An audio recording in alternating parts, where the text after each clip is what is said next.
Hello, everybody. I'm Just doing a all little right. bit early because we've started chatting and having a really interesting conversation.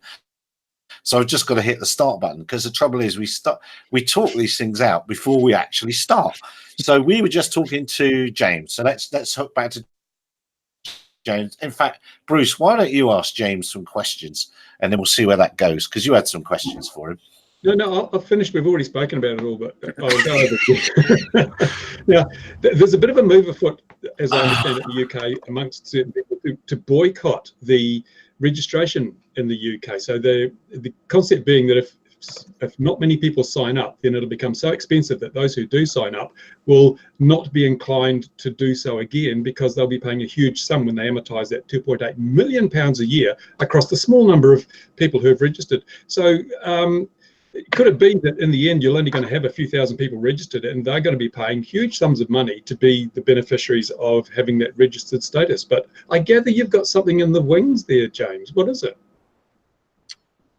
So we've done a bit of thinking. I was actually chatting to our regulations director today, and we've kind of had some thoughts around where this should go in terms of a long-term strategy.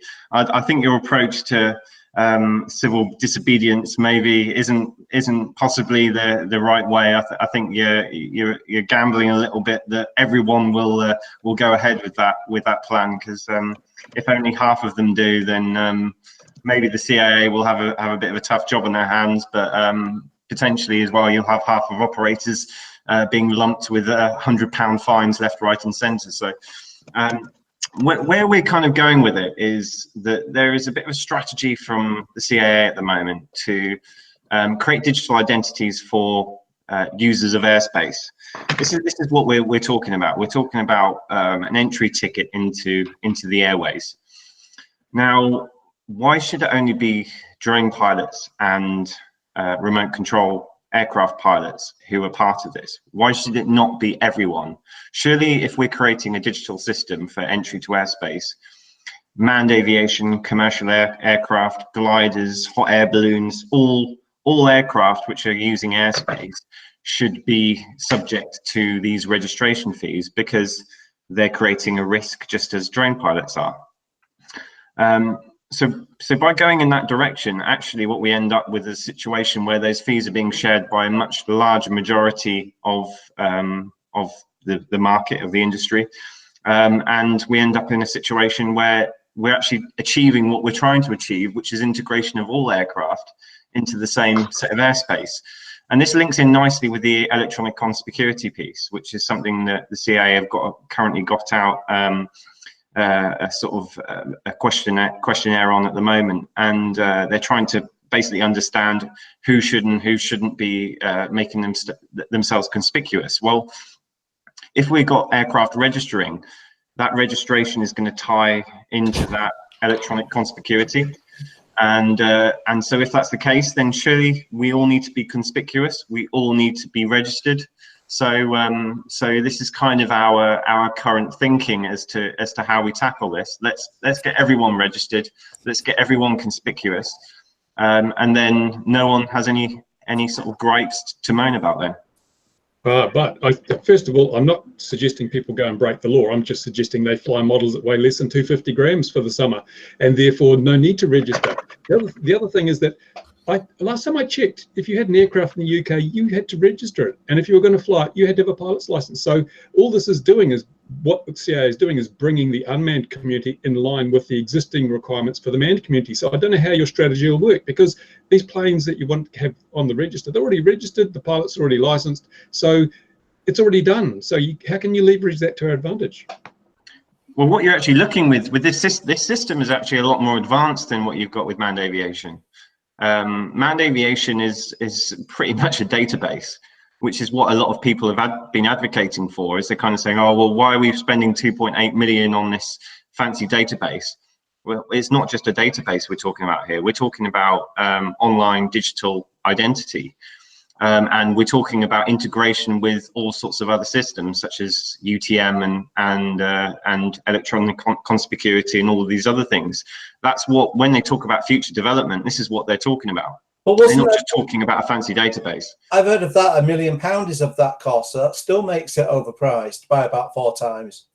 Oh, for sure. I'm not advocating that the price is reasonable by any chance, by any realms of the imagination. But I suppose the CAA's argument from that perspective is, well, they put it out for open tender. So if you've got if you had a really great system that you could have done for a quarter of the price, then why didn't you put in a bid for the tender?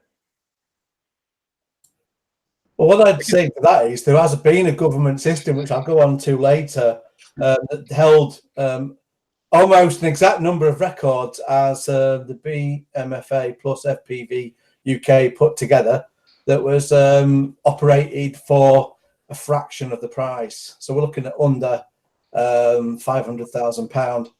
And that was for a license system, which I'll go on about later. But I've been looking for equivalent comparisons, because the argument at the moment is, well, it's a government system, ergo it's got to be highly inefficient, expensive, etc., as justification. But yeah, there are other government systems that have been done for similar purposes for less cost. So I think people have got a genuine reason to be able to gripe on that, especially when other countries are providing databases for no cost to the end user or very little cost. Yeah, no, I think two main points here. Firstly, this cost isn't being dictated to us. This cost is being put to us by the free and open market. The CAA have actually put out a tender to the open market, allowed people to compete for that contract, and they've picked the most cost-effective, best solution based on those that have submitted for it. So, I was just going to say something on that. They have, but when they then publicise that they're going to take £16.50 from X amount of users, they've already skewed the market in the sort of bids they're going to get, because someone's already looking at those figures and going, oh, there's £2.5 million in a pot there. Where are we going to bid? You know, this hasn't been done behind closed doors. This hasn't been done, right, what's the best price you can give us? They've literally gone, here's a big pot of money. Now what you're going to charge us? And that's my opinion with this. No, the contract's already been awarded, so that was done probably 6 months. I don't know the exact dates, but that was done many months ago. So the contract's already been awarded to a company. So that's already been in there. Contract, including all the running costs, etc. Sorry. Is that contract the development of the system, or is that the running? Is it a full outsourced managed service? So that is for the running of the system and future development of that system. Apparently the DFT are lumping the cost of the initial development. That's what the consultation states. So we're not actually paying for the development of the system, we're paying for the running costs and future development of the system. So I agree, 2.8 million sounds like a lot of money, and from my perspective, I'd love to see the accounts on that, because I'm not sure how those figures have come up with.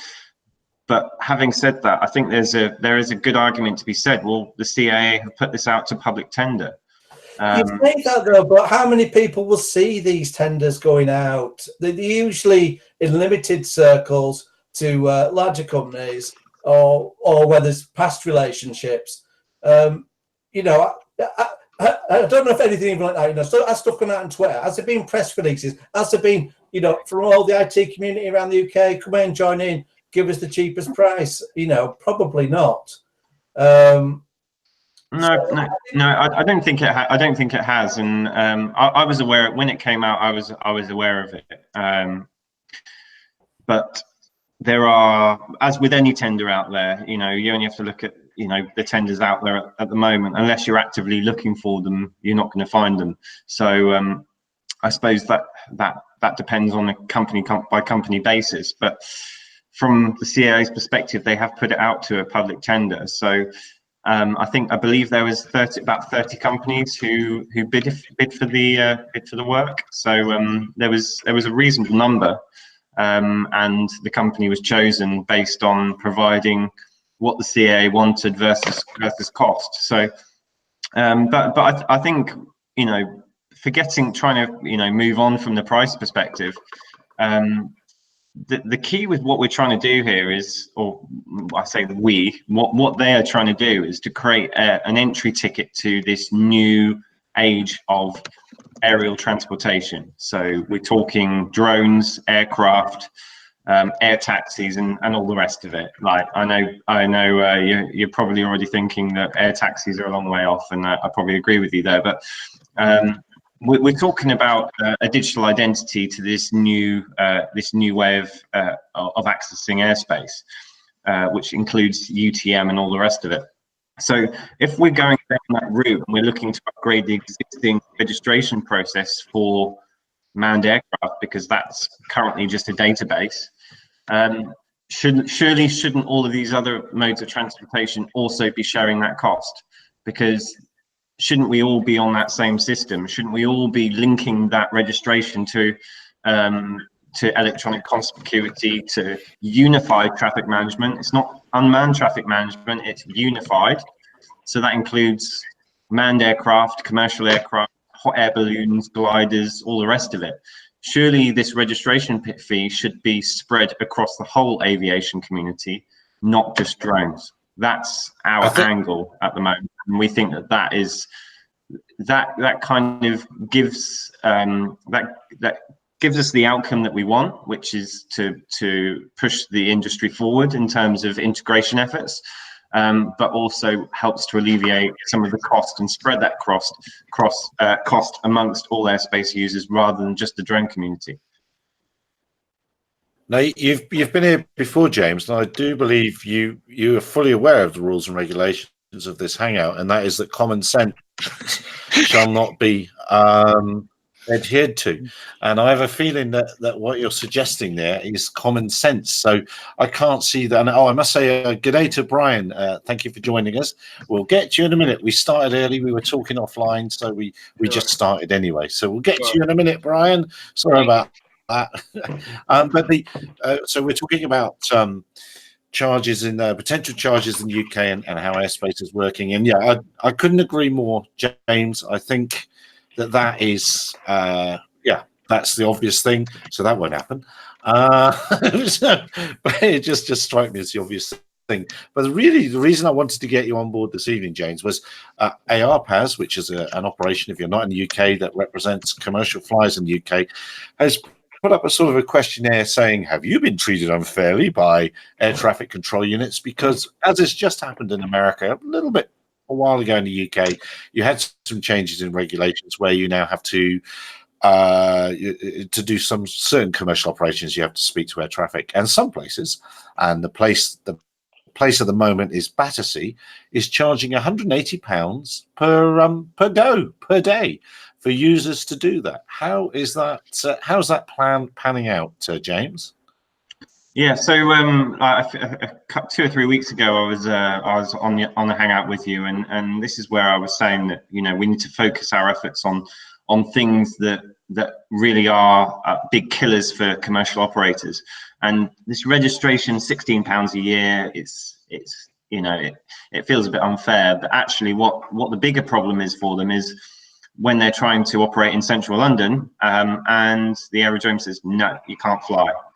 Because suddenly now I have to cancel my job and I lose £10,000 worth of income because I can't do this job anymore because they won't allow me to take off. Or what they've now reverted to is, you're going to have to pay £180 to take off, which seems a little bit unfair, seeing as they should be treating airspace users equally. So a drone user should be treated the same as an aircraft user. And at the moment, we're kind of seeing a situation where drones are sort of seen within their own field. But what we're trying to advocate for within ARPAS is we are as much as an aircraft as anyone else is. So we can't, on one hand, go and say, oh, we don't need registration because we're not aircraft. But then on the other hand, oh, we want to be treated as aircraft, because you kind of got two conflicting arguments there. You kind of have one or the other. Either you are aircraft or you aren't aircraft. So if we're wanting to be treated like aircraft, then we agree that registration is required. But on the other hand, we want to be treated like aircraft, and we don't want to have to be paying £180 to transit through someone's airspace when a helicopter doesn't have to pay anything to do so. To be honest, those two things, it's not as though the CAA or anyone's argued that. They haven't said that that's the reason for any of this happening. So it wouldn't matter if we were paying, we'd still be in the situation. I mean, when this legislation was coming out, I mean, certainly on here, especially from even seeing it with the hobby viewpoint, a lot of people were raising concerns and saying, wait a minute, this is, you know, a recipe for more, you know, basically more problems for drone flyers. And I think it was just really this kind of blasé assumption that just because, you know, commercial users, oh, we'll be all right, we won't get any problem, doesn't matter for us. It'll just be the hobby users, stuff them. It was that kind of attitude. And it's obviously shown that the moment you let legislation and you applaud it and you allow it to go on, it will bite you in the ass. And that's basically what's happened here again. This whole thing of everyone applauding, oh, isn't it fantastic? We're getting more rules. And no one just stops and thinks and says, actually, no, look at it historically, legislation for any industry, there's often a lot of unforeseen consequences, and we shouldn't be applauding more and more legislation because a lot of it isn't actually justified. And we should actually, the car industry isn't saying, oh, please, chuck more rules at us for this and more rules at us for that. They're actually fighting them. And often they still lose to a degree, but there still is pushback for the industry. And there's too much in the UK of saying, oh, yes, let's have some more. It will all work out in the end. And this is just one of the examples of where it doesn't. There are consequences. And then you're trying to argue it after the fact. And you can't, you know, getting legislation repealed is considerably more difficult than getting sensible legislation in the first place. And if you looked at the CAA and there was a release on this subject to the air traffic controllers, it was so weak worded. It basically said, go on and do as you're doing. It basically said drone users are equal entitlement to the airspace, but it still said at the end of the day, it's your choice. And as long as that's going to be the situation, we're going to have the situation where they're going to say, well, stuff it. We don't want the responsibility of allowing a drone to fly in there. You know, there's some of the view, even though it isn't the case, of, well, maybe we'll have liability if we accept a drone flying in that space. So you're seeing, even before this legislation came out, there was some aerodromes trying to say, oh, well, we want to charge you a fee. So it's not surprising if more are considering that. But also the fact that some people are going through hoops and it's like 21 days, submit the paperwork, comes back refused, and having to go through that process again. And I just fear that every time, legislation's applauded without really considering the full consequences of it, this will just be one example of probably further examples in the future. So that's my rant. So what we've got to remember here is we're not playing. This isn't this isn't a short-term game. This is a game of chess, and currently there's probably about 6 or 7 moves ahead that are being planned. So every move, every piece of the board that you're seeing being moved forwards, there's probably about 6 or 7 other pieces that are sitting in place, ready to be played when the time comes. So on the surface, each play might look like a bad idea because you're suddenly putting your pawn forward to be taken by a knight.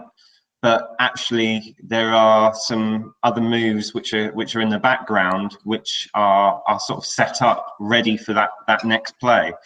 So what we're looking at the moment is a situation where, firstly, we want to be seen as aircraft. If we're wanting to integrate into airspace as aircraft are, and to be able to fly beyond line of sight as an aircraft can, and be treated in the same manner, then if you want to transit through an air traffic zone, if you're a helicopter, well, you need permission to enter that airspace. You can't just enter it without permission. So what we've got now is a situation where that's identical.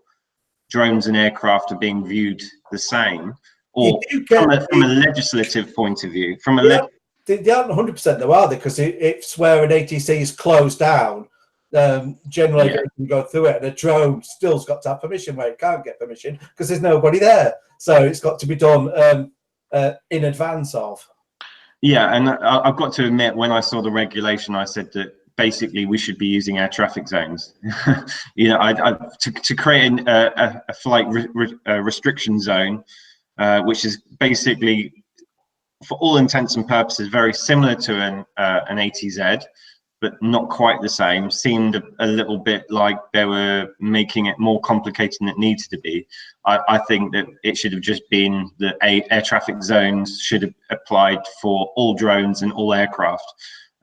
Same rules for everyone. Like that seemed like a very logical solution to it, but obviously they had their reasons as to why they did that. I'm not exactly sure why they had slightly different rules, but for all intents and purposes, there's not a massive amount of difference between the two. They are quite similar. So if the problem we have at the moment isn't that the rules aren't similar for manned aircraft and drones, it's that drones are still not being treated the same as manned aircraft by aerodromes. And that's to do with integration efforts. That's to do with aerodromes feeling nervous about, you know, after the events in December, whether or not they were true or actually existed or not is another debate we can have. But after the events of December, obviously aerodromes are feeling a little bit nervous. To them, it's hassle, it's extra cost, it's extra work, and it's extra risk that they don't necessarily have to take on. And they're feeling that they're wanting to push back to go and try and get this problem sorted for them so that they can actually integrate drones properly. That's what I think from I'm trying to play devil's advocate here. What are aerodromes actually what's going through their heads? And from their heads, they're sort of seeing it as, well, we don't know where you are. We don't know what you're doing. So how do we know it's safe? Well, hold on. We're saying it's them turning around an extra cost. Okay, we have a commercial operator who phones up at 4.5 kilometers outside the FRZ and is told he can't fly. There's no extra cost to them involved in that. It's a phone call to say, I'm here, can I fly? No. Another operator, similar distance, is told he can only fly to 20 meters or no higher than the tree line. You know, it's all very well as saying that there's pawns in play. Commercial operators are suffering now, today. These guys are losing work because they are turning up and they're unable to do jobs. And it's all very well in 2 or 3 years saying, yeah, we got it sorted. There'll be 50% of the commercial operators left. We got guys falling off the radar left, right, and center. We got guys who are sitting there saying, why am I doing this? Because all I'm being hit with is legislation, hassle, and red tape. And unless something changes, we won't have a commercial operator industry in the UK. And what we will have left is either the big operators who are going to be charging 10 times the cost of everybody else, or you're going to be left with large companies starting to come in and swallow up all the work. And that's where this starts to go, because when you put too much red taping, what you start to do is drive it towards large industry. And then the costs increase, it pushes the small players out, and what you're left with is less competition, and it's bad for everyone. I believe that we are all right and all wrong, because the thing is, a commercial operator normally has planning. If a commercial operator doesn't have planning, cannot plan his jobs, cannot require all the permits with due time, then he's not worth his salt, I guess. So if he has to pay a fee to fly over something, that is something that in Portugal is right where we've been living. So what's the big difference of planning and not planning? If you say that a commercial operator has to go running to a place to do a commercial job with 5 minutes warning, that's not a commercial operator. It's just the guy with the phantom that wants to take some snapshots. Okay, that is not a commercial operator. Sorry, no, guys. okay. But if you're going to go down that road, probably 95% of this industry is run by guys who are doing small work. Yeah. The reality is, most of the industry is guys who are doing the smaller end of it, roof inspections, things like that. You call that an industry?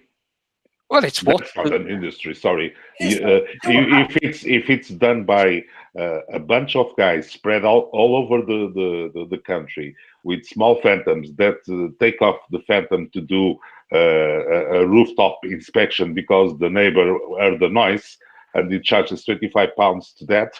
Sorry, that's not an industry. That's not a commercial operator. It's a small business. You can't say it's not a business and it's not an operation. It is an operation. It's an operation that's there. It's what drones and the laws that are present restrict you to doing. So people do the use cases that they're legally able to do. If the laws were more flexible, there might be more use cases that could be done. Let's start by defining what is a commercial operator. Is the guy that takes off the phantom and does a rooftop inspection to his neighbor? If you set up as a limited company and so on, and you're charging for work, that is a company. And it doesn't matter if you're just a one-man operation and you're earning, I don't know, let's say for argument's sake, £30,000 a year, just as a figure. That you're still a legitimate business. You're still paying tax. You're still paying national insurance. So you're just as entitled to have that as a business. Yes. You have a whole then you plan. Then you plan. Sorry. Yeah. Then you plan. If a customer asks you, I need you to come down right now to do a flight over here. If you are running a legitimate business, you'll say, sorry, no, I need a warning off. 1 day, 2 days, 3 days. Yeah, but let's put it this way: it's gone from being able to do it maybe in a week, to it's becoming several weeks, and then becomes a problem. That's what's happened here. Sorry, guys. Sorry, guys. I've been operating all over Europe. Never found a problem anywhere, even in the wildest countries of legislation. So, guys, plan and. But you've got airports not responding. You've got they're not even actually responding to the guys who want to request to fly. The ones they are responding to, they're saying a minimum 21 days, which is fine. However, the situation you're then in that 21 days, what happens? What happens if they see a guy across the road using a phantom, as you say, for taking pictures of the street? The problem is with it, when you put in layers of red tape that extend the job time out, it causes problems for operators in the sense of work begins to dry up. Not everyone can plan 30, 40 days in advance. If you can do it within a week, fine. But if you're saying you can't go for a minimum of 25 days, that is unrealistic in a commercial business. Yeah, and can I just interject here? I completely understand where you guys are coming from, and Louis, I kind of get where you're coming from in terms of where the big money is. What we're trying to do is plan for that, but what we mustn't lose sight of is the people who've basically built this industry, because it is the small guys, it's the 1 to 3 man operations who've built this industry to where it is, and I don't think we should lose sight of that. Where I've been coming from in terms of my current comments is not being trying to justify it, it's trying to play the devil's advocate and understand why the aerodromes are behaving like they are at the moment. So I'm not trying to say, I'm not trying to say that that's right or wrong. I'm trying to give you their perspective as to why they are behaving in that manner.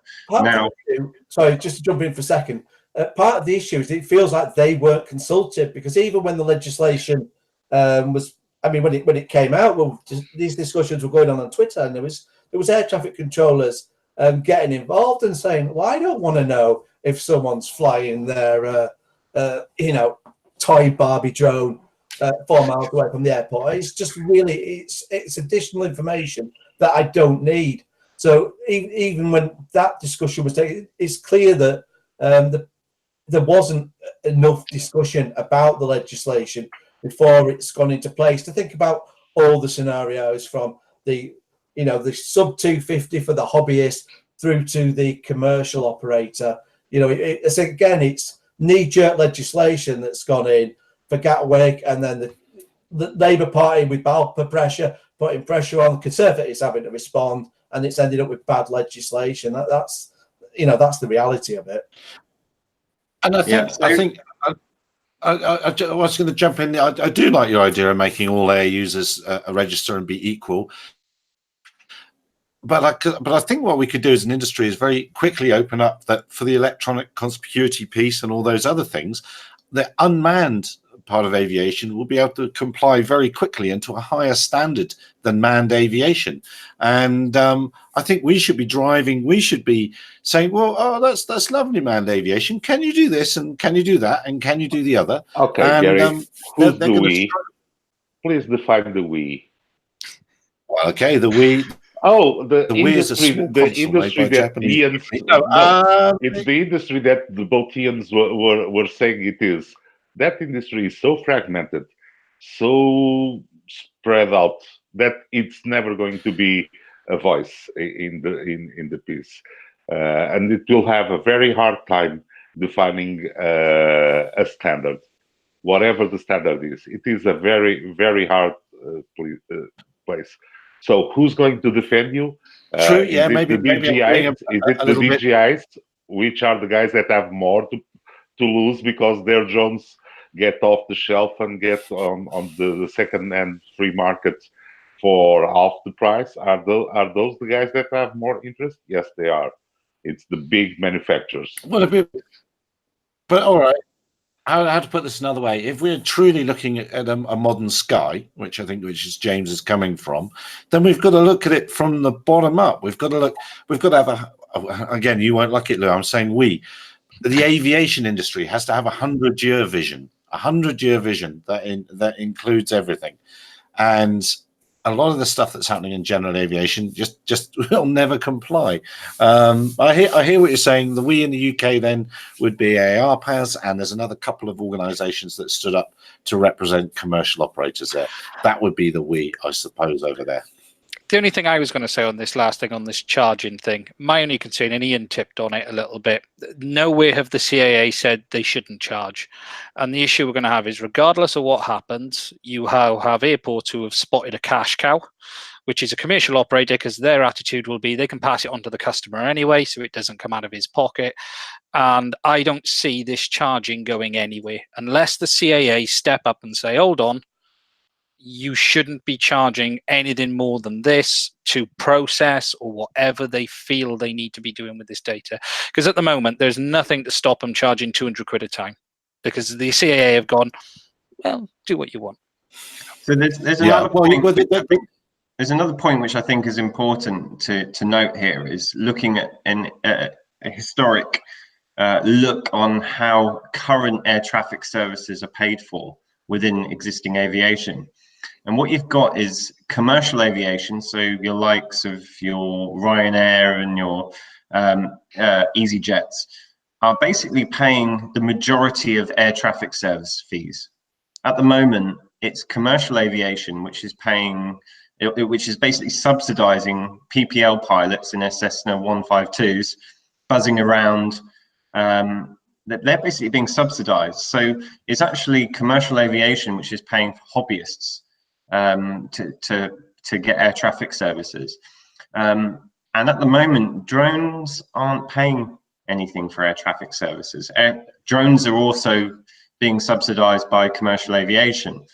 And we're commercial operators. So when you've got a future vision where you've got, whether or not this is a viable business case or not, but where Amazon have got 1 million drones buzzing around left, right, and center, and they're entering airspace, who's going to pay for that work? Who's going to pay for those traffic services that that Amazon are causing? Is it fair for the taxpayer to pay that, to subsidize Amazon and to pay for their air traffic? At the end of the day, aren't you gonna,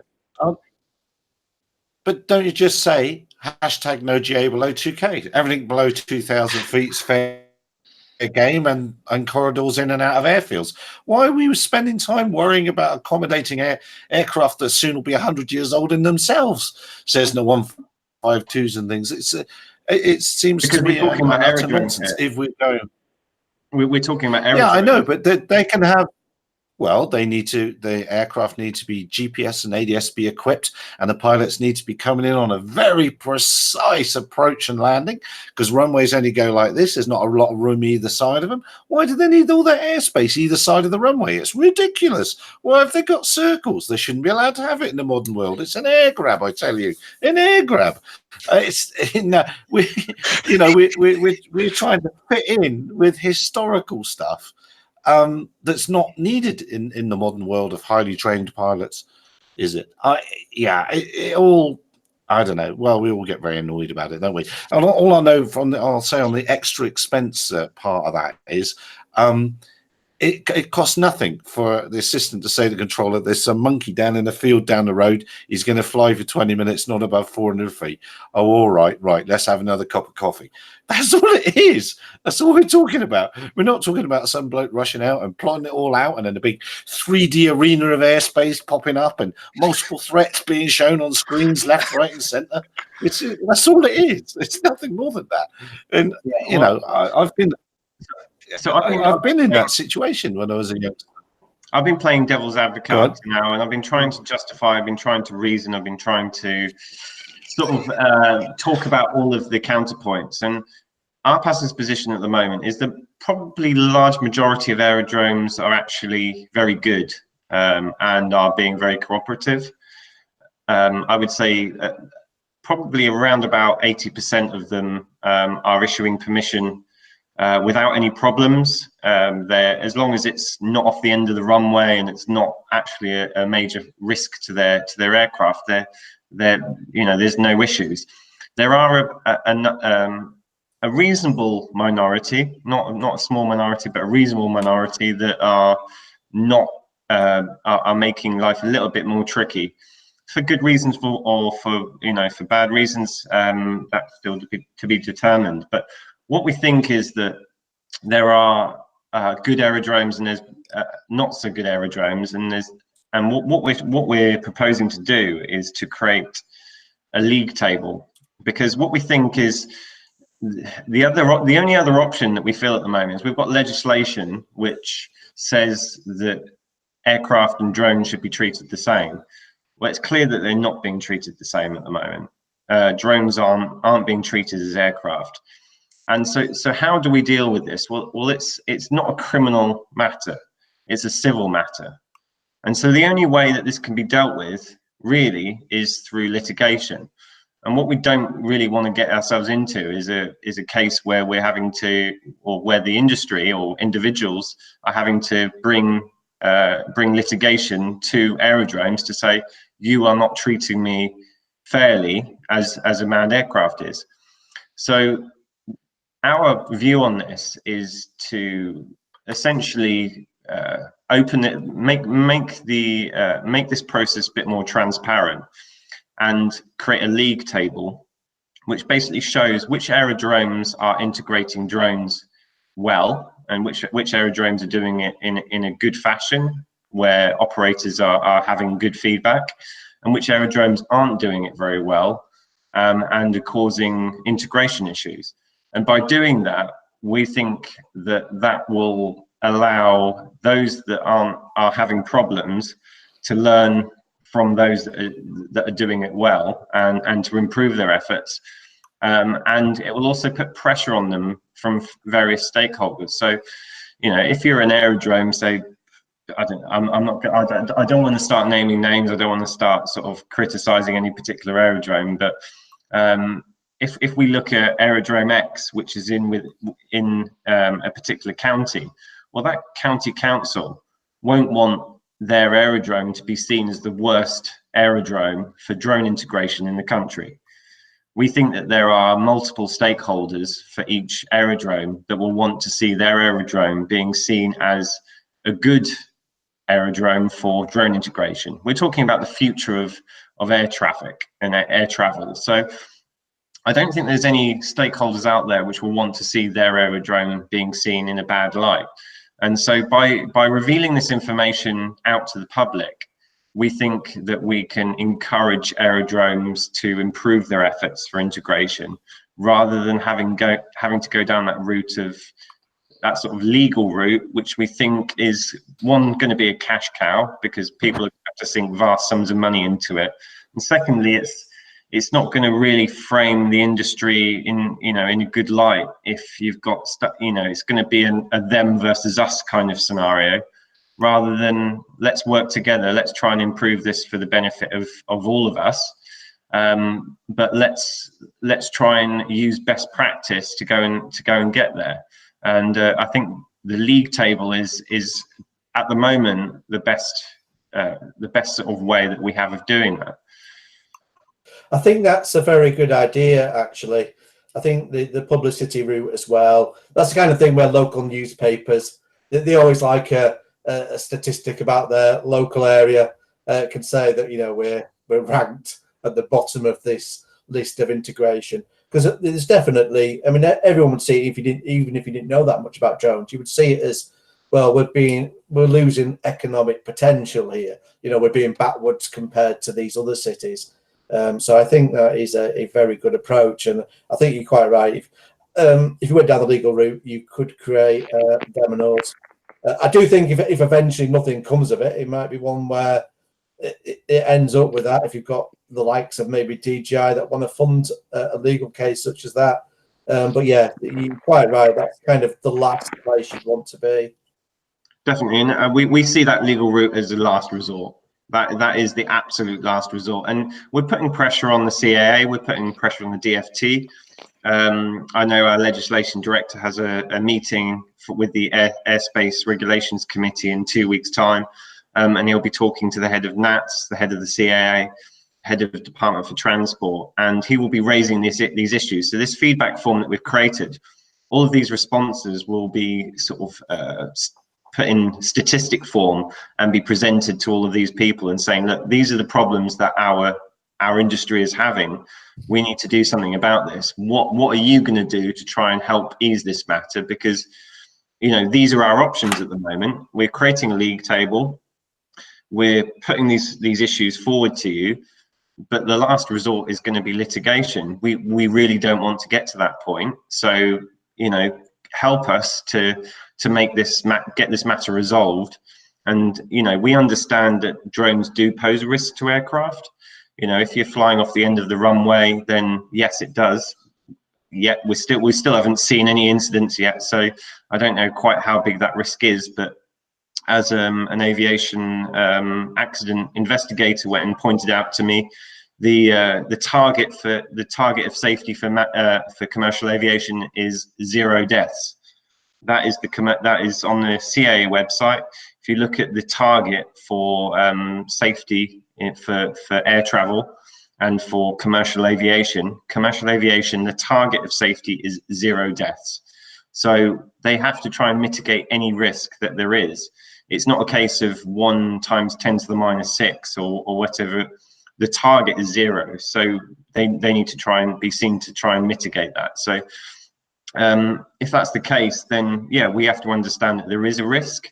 So we do have to try and mitigate that risk. And if that's the case, then as long as it's a reasonable request, then that's fine. But we need to understand that a reasonable request is different depending on the airport that you're talking about. So we want to be seeing best practice adopted by all aerodromes, and not this kind of approach at the moment, which it feels a little bit in some situations that, well, it's easier for us to say no than it is for us to actually have to think about this, which seems to be the approach that some aerodromes are taking. That's just my personal opinion, but I think some aerodromes can certainly improve. Absolutely. Look, sorry, can I just go slightly topic for one moment, but related. James, you mentioned ARPAS. So are you an ARPAS member? I am, yes. I'm actually standards director. Okay. I know Bruce has mentioned in the past the law in New Zealand, and I forget what it's called, but is it shielded operation or something where you're working below nearby buildings or below tree line and so on? Are you aware of that? And is that something that maybe that could be brought up for looking at some of the rules in the wider world and saying some common sense here that's adopted by other countries that maybe we could integrate, because we seem to just put in legislation that adds more red tape, limits us more in what we can do, when there's other rules we can look at that maybe allow a bit more freedom, but certainly with commercial operators. So, I mean, are you aware of the law in New Zealand that I'm referring to? Yeah, I have heard about that shielded operation, and certainly there was a recent case which I heard about where there was an operator who was trying to fly about 4.5 kilometers from an airfield, and they went up.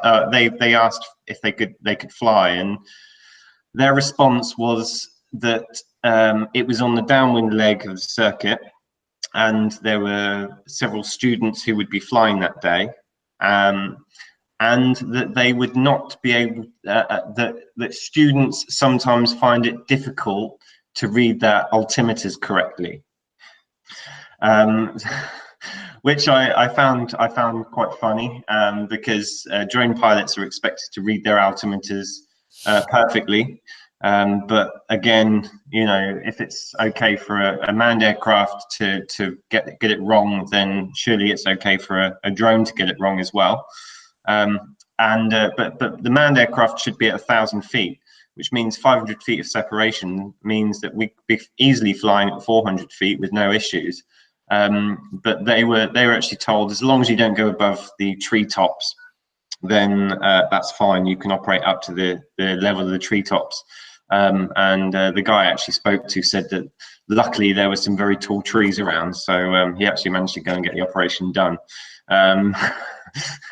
So I don't think there was anyone there measuring the height of the trees at the time. So I think he obviously managed to go and get what he needed at the time. But it's again, if we want to be treated the same as manned aircraft. So if that's the case, then manned aircraft should be, if manned aircraft have to keep to 1,000 feet minimum, then that's fine. They should have to keep to 1,000 feet minimum, and we should have to keep to 400 feet maximum. That's fine, but you can't then say, well, actually manned aircraft might drift down to 800 feet, which means that actually our maximum height should be 300 feet. It's like, well, no, that 500 feet is there if there is an error, not it. You shouldn't expect manned aircraft to have that kind of drift. So you need to have kind of the same rules for both. It needs to be a fair set of rules. I understand why the Aerodrome have said that, because I've flown manned aircraft, and it is more difficult to maintain height in a powered aircraft than it is with a drone, which automatically gives you height control. But at the same time, you have to have the same rules for both. You can't say, well, okay, it's okay for humans to get it wrong, but for a machine is expected to get it right.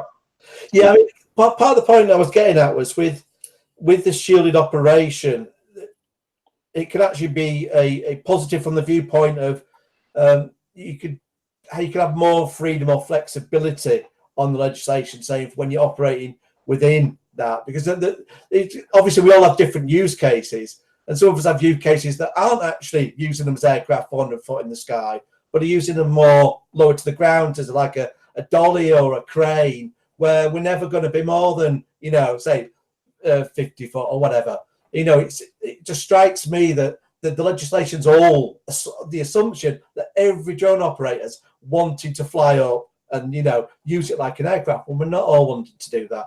And there isn't any flexibility there. Which struck me with the law in New Zealand, that it provided that, although it's obvious as well. Obviously, no, I think it's a good point, and I could see that becoming an exemption. I could see the CAA putting out a cap on something like that to say that you can fly up to the tree height without having to require permission. That is something that I think could be put in place, and I think probably FPV, the FPV guys are probably the best to lead that, because that's really their niche. That's what FPV people do on a daily basis. All of their flights are below the tree line. So you know, from ARPAS's perspective, it's relevant, probably not our greatest priority. I think that one might be best led by the FPV guys. Yeah, I get what you're saying, like the 250s, it's always low to the ground, and yet they find themselves being treated as though they're going to be flying at height, so find themselves being grounded, certainly with the new legislation, if they happen to be within, you know, X number of miles of an airport. I think, gentlemen, we should argue some more about this in a minute. Can someone just pop over and wake Nicola up? Can someone just give him a nudge and wake him up? And then once you're back from doing that, there he is. We woke him up. That's very good, because poor old Brian Streem there has been waiting very patiently while we've been ranting on. We started the show early because we were talking. We talked probably a full hour between us about that. But Brian is just the sort of person that needs to operate in cities. He needs to operate in cities because he has a product which I don't really quite understand. So I've asked him to come along and tell us about it. Now, Brian, your product used to be called Aerobo, but is now called Vermeer after Johannes Vermeer, I should imagine. And that is it ticks all the boxes. You don't mention blockchain and stuff like that. We've got augmented reality. You've got predetermined flights. It's all the sort of Silicon Valley names and stuff. Tell us what is it? How's it work? And why do we care? Sure. So thanks for having me, everybody. I appreciate you having me on. So over the last 4 or 5 years, I've been running a company called Aerobo, which, you know, I'm based in New York and Los Angeles, and my company, you know, most of the times when you see a drone shot in like a movie, or HBO movie, Netflix show, my company, there's a good chance we did like the aerial cinematography as like a service. So we would rent people and equipment to fly drones commercially, and, you know, we were being paid by these large media companies. You know, so it was a human operated drones and human operated cameras. And pretty much at the end of last year, I decided to pivot. I mean, the company was doing a couple $1 million in revenue as a drone service company. So I've dealt with, you know, I was one of the first 333 holders in the US. I was like number 5 or number 6, but I kind of decided to pivot and build like a technology company as opposed to a service business. So what we learned is that people don't really, at least in today's state, where drones are, people don't really care about drones. People care about moving cameras through the sky. You know, 60-70% of all drone operations today are, you know, people who want to shoot film, photo, video, and that's either recreationally or professionally. So what Vermeer is essentially it's software. It works on all smartphones. You essentially pull up a 3D model in augmented reality of a location where you want to film something with your drone. And you could go to my website and check this out. And essentially what you do is the screen of your phone acts as what the camera of the drone is going to be looking at. So you move your phone through this like augmented reality 3D space, creating a pre-visualization of the shot. So then you could play it back, and it's all digital. So you like play it back on your phone. You could edit it to, you know, until you're happy. And then when you're happy with the shot, that 3D model has GPS coordinates baked into it with elevation as well. So we're recording, as you move your phone, we're recording GPS waypoints, and we're recording camera orientation.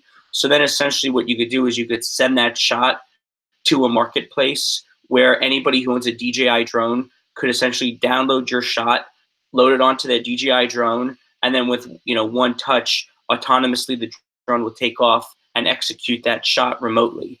So we've been developing it over the last 2 years or so.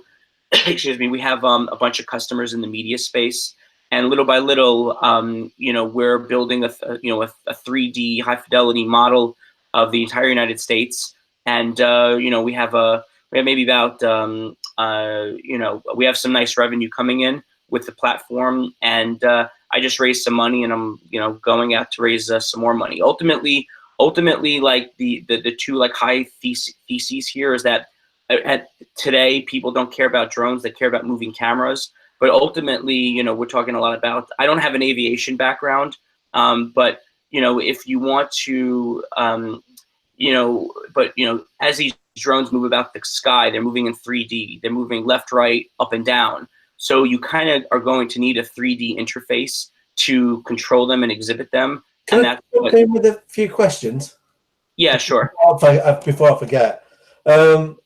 So what's your data source for the maps as you're looking on this? Because obviously if you're trying to frame a shot with your camera, you're going to have to see like what the buildings are and what the environment's like. Is that kind of Google Maps, or what's your data source and how up to date is it? Sure. So we initially, there's a version of the app that's on the iOS App Store right now, and that's using Mapbox. And Mapbox has low fidelity, you know, 3D maps of the US, most advanced countries on Earth. But we actually have an enterprise version that's on the App Store, and from there we have we buy oblique imagery from. There's a couple companies in the U.S. that have this oblique imagery. We buy the data. They have like 80% of the populated U.S. We buy the data. We convert it into 3D models and optimize them, geo-rectify them, and then streamline it to the customer when the customer wants it. Okay. Right, I'll ask you a few tough questions now. Did you? I'm sorry. Did you? Curious. Have you seen the demo video?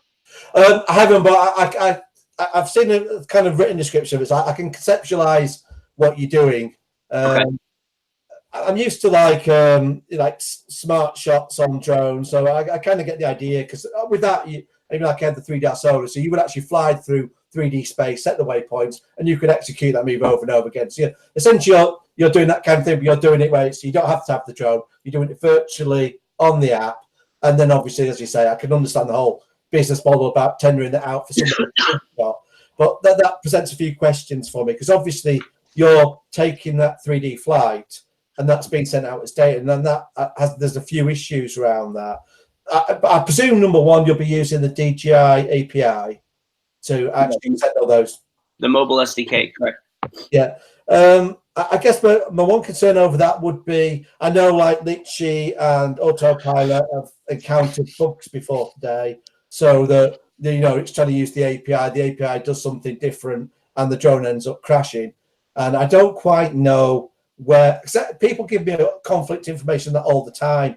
I'm told that DJI will honour the warranty on that, but some people tell me no, they won't. So I guess I'd have to question, if there was an API bug and this goes wrong, who takes the responsibility for replacing the drone? And I'd also say, I know when people have done missions like this, they've had stored missions from actually executing it with the drone and then running that mission back. The geography changes in that time. For example, if you're in a big city, someone can put a crane up to do a new build and the drones hit the crane. Who's got the liability if something goes wrong with that? Right. I don't really know. I mean, listen, in situations like this, I mean, there's people have insurance. We have an end user license agreement. There's a contract. I mean, people. The answer is we have not had a fault yet working with the SDK. I actually find the SDK is a little bit annoying to develop on. We haven't seen any faults yet. If a drone were to crash, I mean, our agreement is actually with the person who owns the drone. So if the person who owns the drone, who's like the operator, they're the ones at the control. They signed our agreement, which kind of protects us as a company. But if anybody's ever been involved in like a lawsuit before, if something happens and people sue whoever has the most money. That's just the way it works. And your second question was about the changing landscape. So the map data.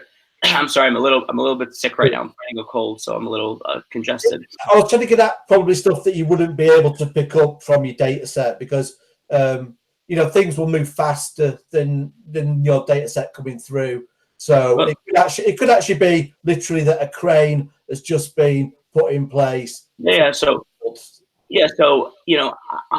first and foremost, I mean, we integrate with all of the onboard sensors if DJI has them. All the sense and avoid.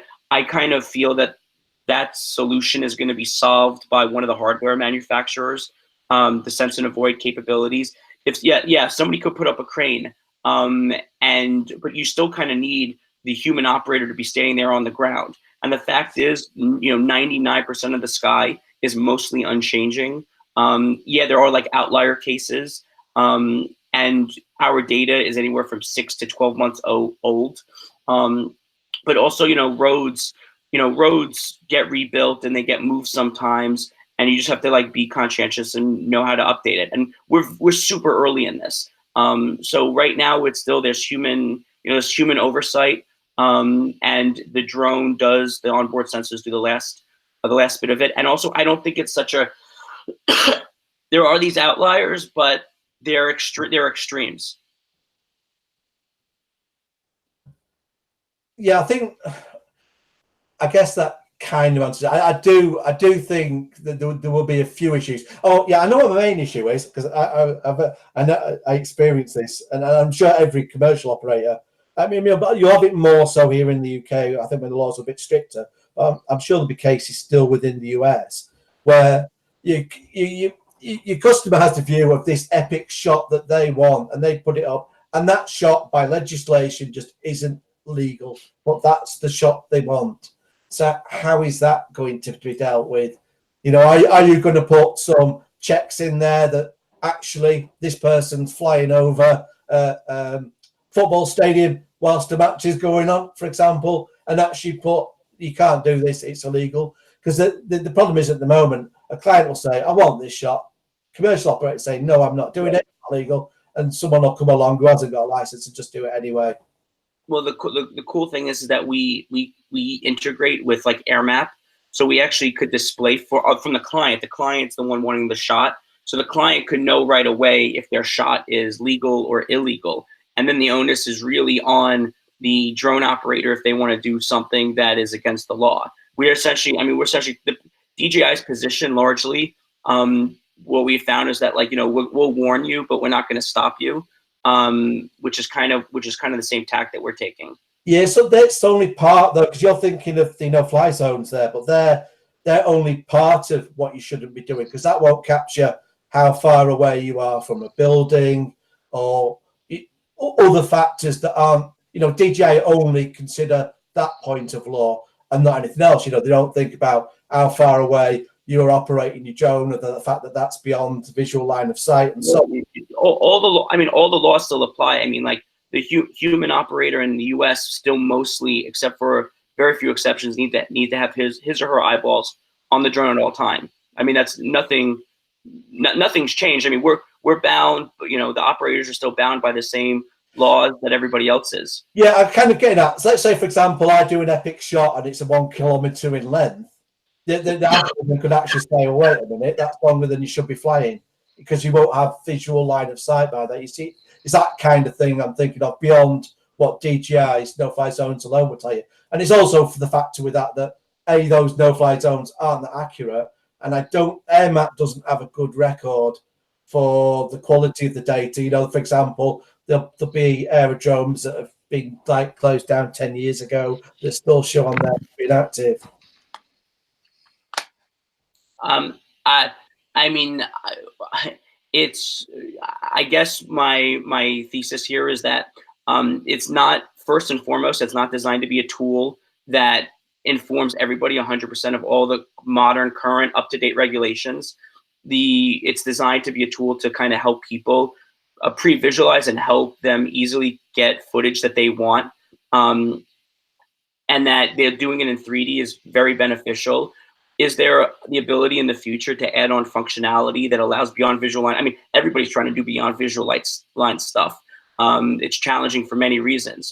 It's not kind of the focus today, and it's not the focus because it's not where I think the business opportunity is, and the regulatory framework isn't set up for it. Okay, I've got one final question for you, and then I'll stop killing you.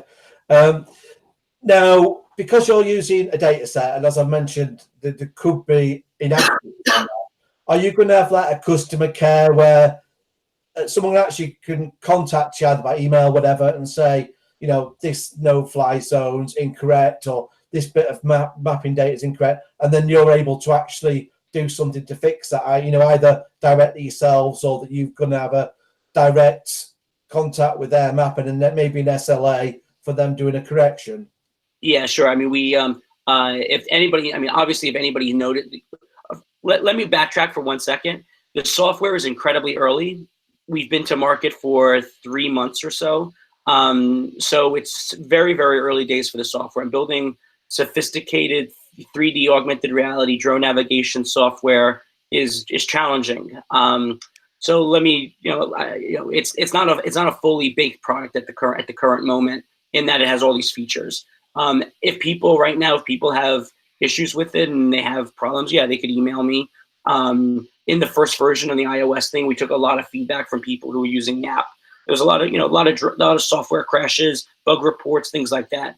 In the future, if people have noticed that there's issues with the map data or anything like that, yeah, it's definitely a good idea to make it easy for them to submit tickets to let us know so we could change actively change it. I think Google Maps has something like that in it as well. One of our investors is actually one of the founders of Google Maps.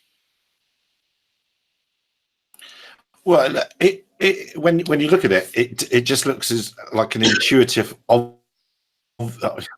It looks like a simple way of doing it. I know it's not simple. I know it's very complicated, but the best things in life often do look simple and obvious. And it looks like a very intuitive way of, in the future, setting up your camera shots. So we just park all the legislation and all that sort of thing. But you're going to have to do an awful, well, you say you're doing the whole of North America. Do you think there really is enough people interested in doing it this way to be viable in the end? It's a bit rude of me to say that. But at the moment, you're in a few cities, aren't you? Yes, excuse me. So I think that the drone market is, I kind of have a different perspective than I think a lot of people. I think people like to yell and argue about the regulations being the big, like why the drone industry hasn't exploded. I think that's crap.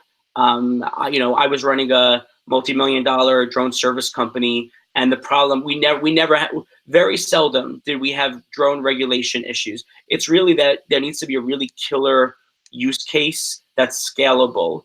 And the fact is, these are flying robots. They always require a human touch. DJI drones it's a flying robot. It's finicky. It requires somebody who has aerospace engineering.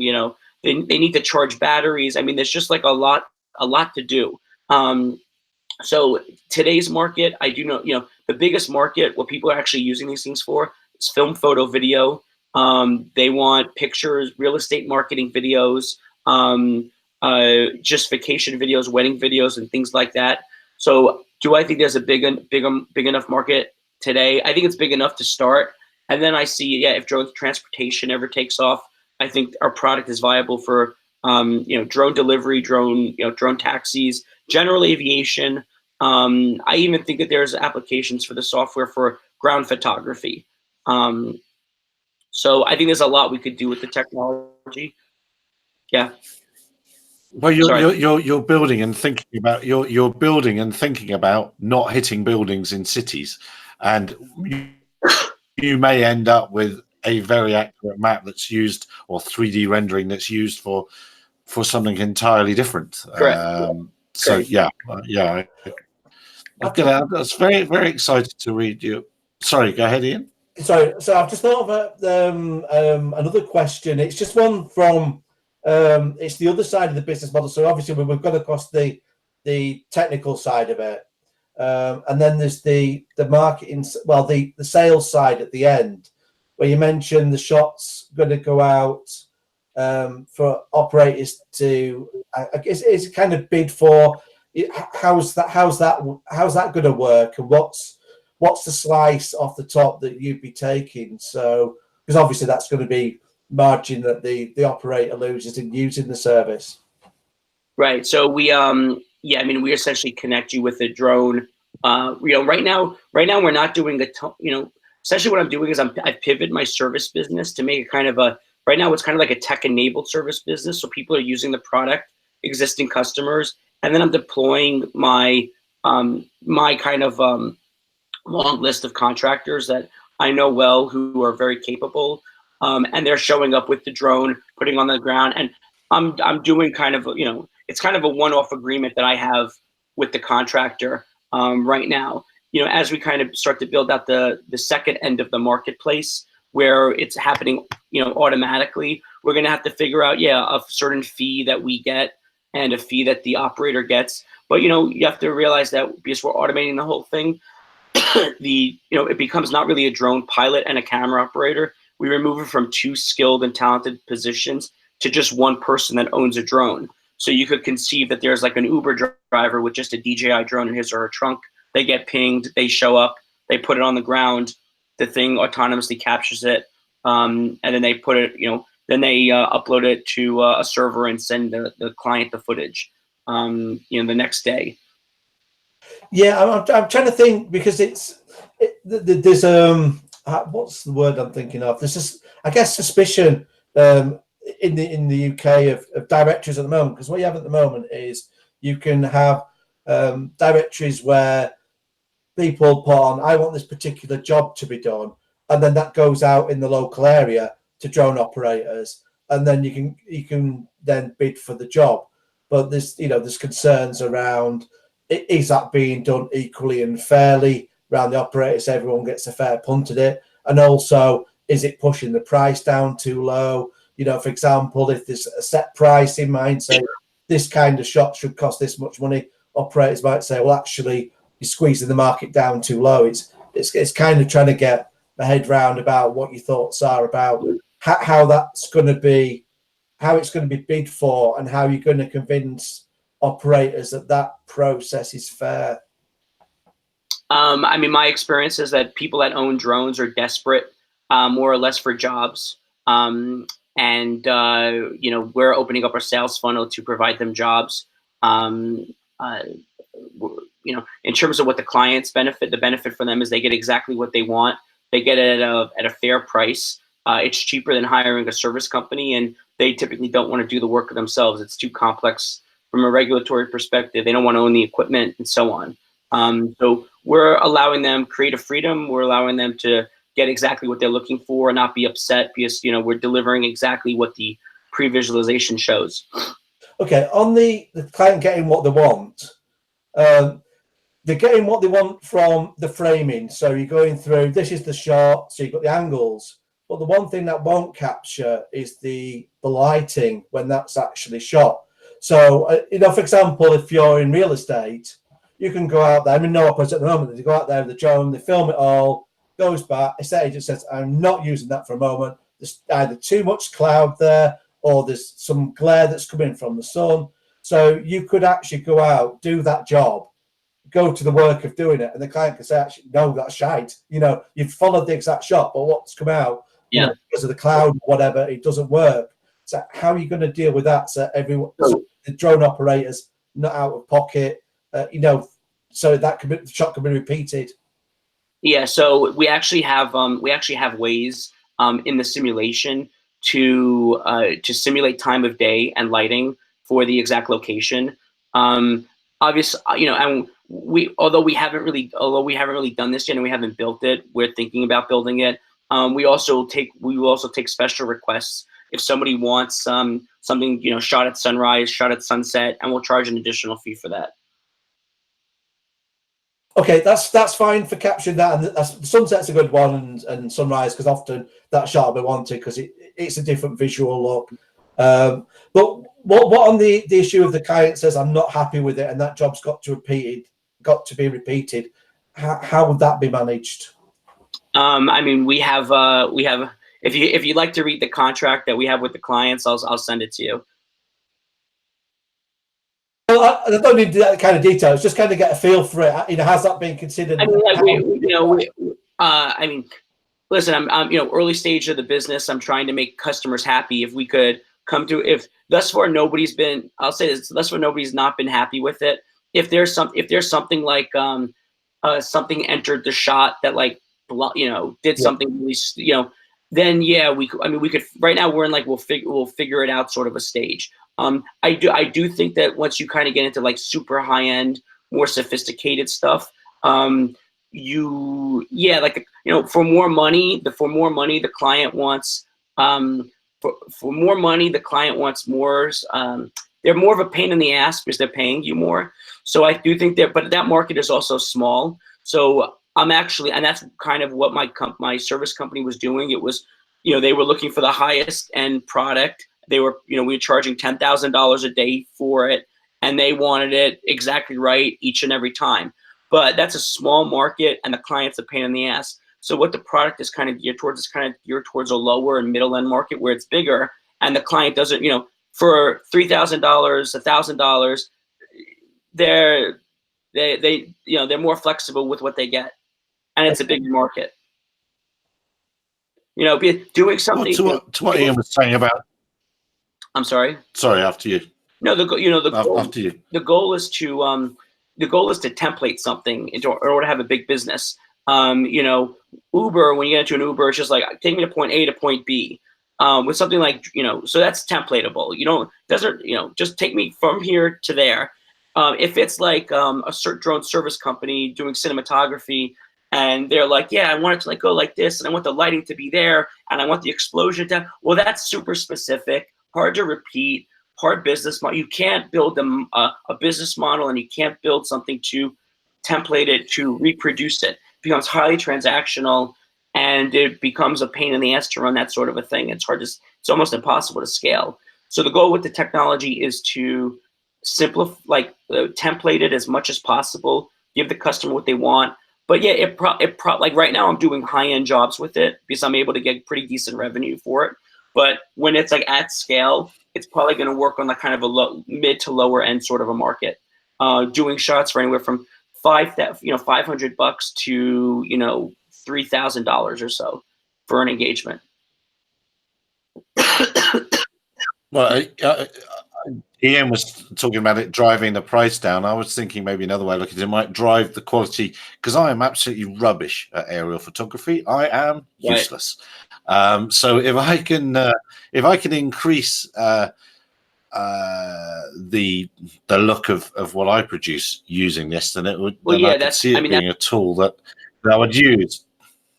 Yeah, I mean that's one of the issues that a lot of drone pilots have is that it really, in order to create good video, it actually requires two people, a pilot and a camera operator, and oftentimes those people need to be like intuiting each other's thoughts to kind of get something that looks graceful. Here we're kind of removing all of that from the equation and giving it to one relatively unskilled operator. And do you say to your clients, say they submit their augmented reality fly through, and you have a look at it, and then do you say, well, actually, from experience, we find on a Thursday at about 4 o'clock when the sun's like this, and then if you just sweep it over there, it'll look a lot better. Or do you just let them do whatever it is they want to do? Yeah, we're thus far nobody has submitted something that's totally disastrous, but we are considering somebody like entering like a location, for instance, and then we kind of submit 5 or 10 pre-visualizations, and it's like a menu. We'll charge $400 per shot, so you just kind of like click the amount, like the ones you want, and then we'll do it. So we already kind of know what's going to look good. So we kind of just like make it. We make it internally, and you just kind of select it. I've held a focus group. Asking people about that. Some people think that's a good idea. So we might build that in at some point in the future. Just in terms of my thoughts here, like whether you're interested in them or not, I'm going to give them. There's kind of two sides to this I see. One of which being the more artistic piece, and the other being the more industrial side of things. So are you more focused on sort of the artistic clients, or are you more interested in the industrial construction companies, surveyors, and those kinds of markets? Like what's your uptake been so far? Yeah, so right now we're focused on kind of the media clients, media artistic clients. The reason being it's what I know. It's what my past business was focused on. So I'm kind of using my past roster of clients to use the software and kind of try it out. I also, like, the people in those fields are generally just very hungry for like new and cool technology. So that there's a very small learning curve on how this stuff is going to work. Like less education. You know, film, photo, video is the biggest application for drones today. I do think that there are some. I think there are opportunities. I have like a large Fortune 500 company in the U.S. that I'm talking to that wants to do like a pilot program to do some industrial inspection stuff, which seems really cool.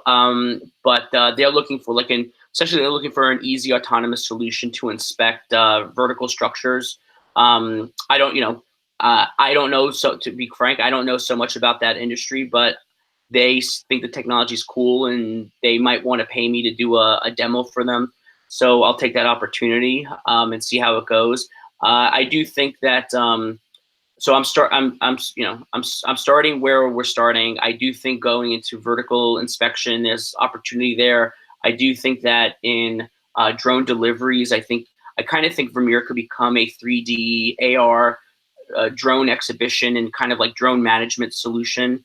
To kind of watch all these flights, I'm blown away now that I've played, that I've built and played with Vermeer. I'm blown away that just like people are happy with looking at like a blue triangle on a 2D top-down screen. It's just like not enough information to tell what the hell's going on.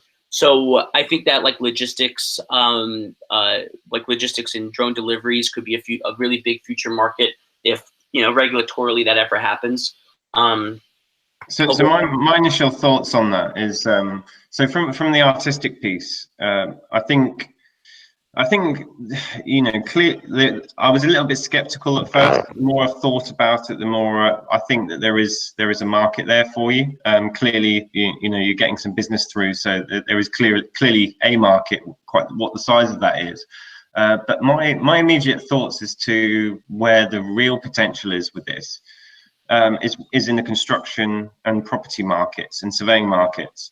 So with regards to sort of construction, what they're all of these markets, construction, surveying, what they're looking for is perspective type information. So how an area of land might look before, after a construction build has taken place, and things like rights of light and things like that, where a client is trying to understand, okay, if I'm in this location, what will I see once this new build has come up? So where you can augment a building, a building information model of a prospective build into an existing environment and be able to view that from different perspectives, that's definitely something I think from the industrial market that would be a really good sort of additional revenue stream for something like this.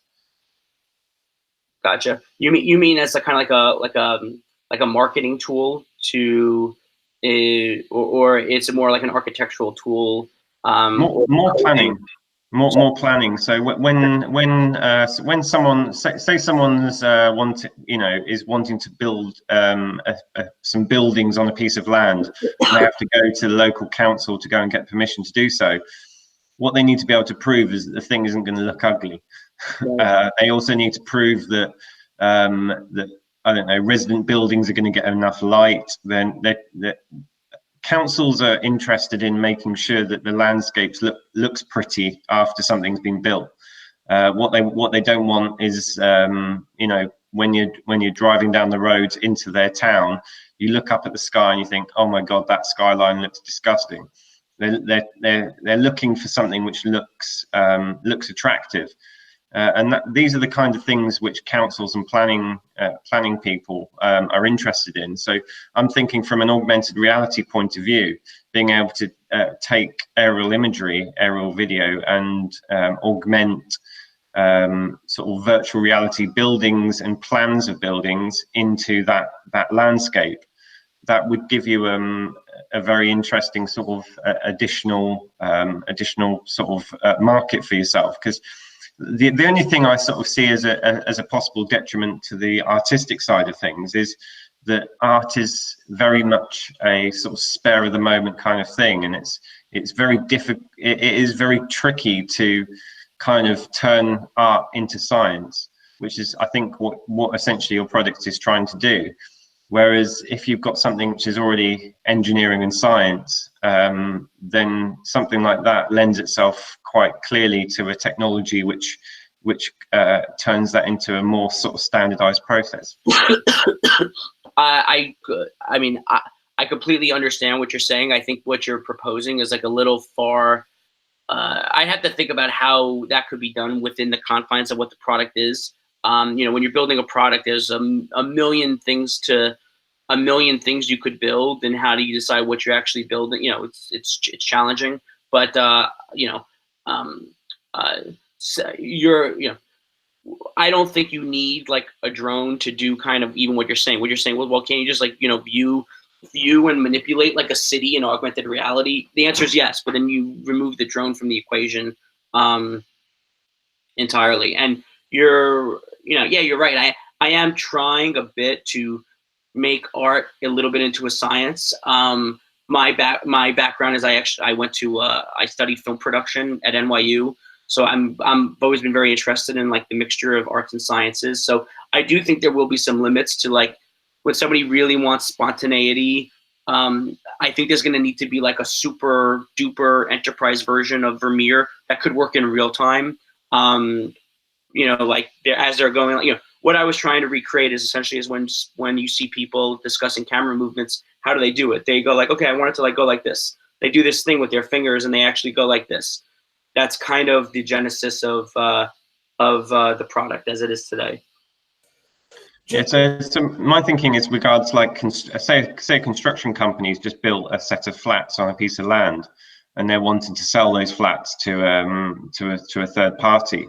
They'll know exactly what they're wanting to build. But you know, maybe this is a discussion we can have after this hangout. But for sure, I can see a definite market in the construction industry for something like this, because the artistic side of it isn't quite so great. It's not looking for that sort of, you know, butterfly landing on the back of your hand kind of type situation where everything sort of lines up and it's just that sort of artistic glint that you're getting from the imagery. It's very much a structured kind of, okay, what we want to see is we want to have a look at these buildings and then a pan over to, I don't know, the river as an example. Right.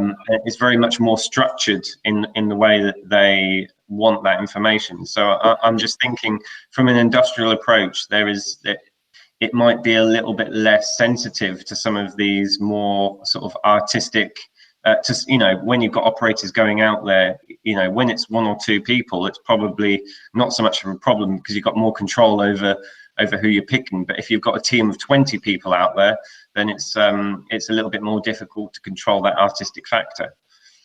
Just to jump in here with what James has said, I have to agree with this. I know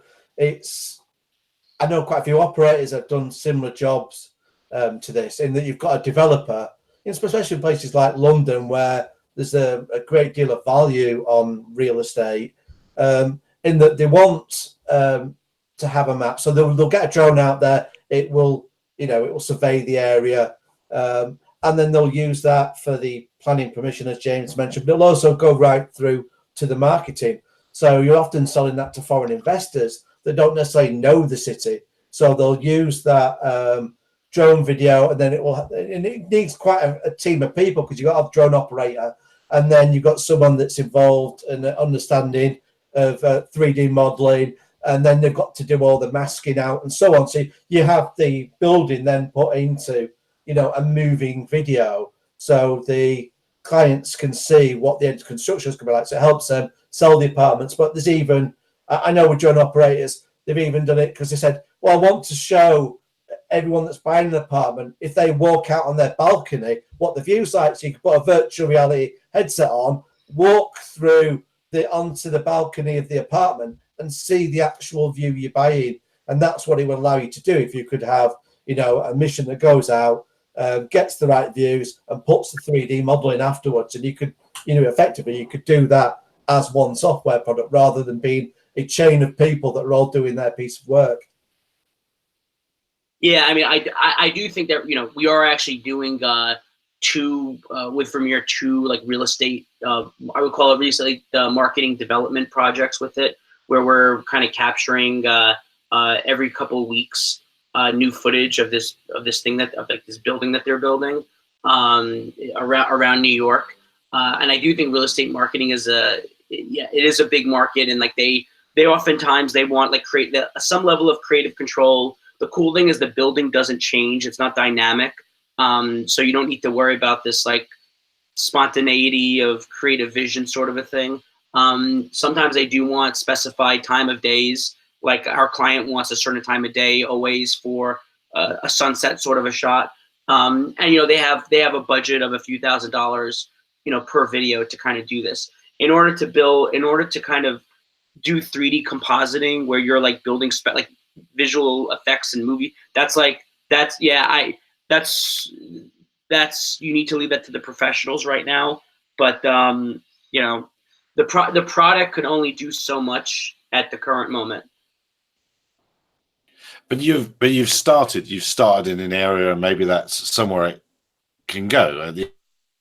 You gotta start at the end of the day, until you start, it's yeah, exactly. And I got excited when I saw the video, because I just thought, oh yeah, as I said, what an intuitive way of actually driving a drone around the sky, and so it probably will end up being popular. That's immediately what I thought. And the next thing I'm going to think is, my word, we are ranting on tonight. That's midnight.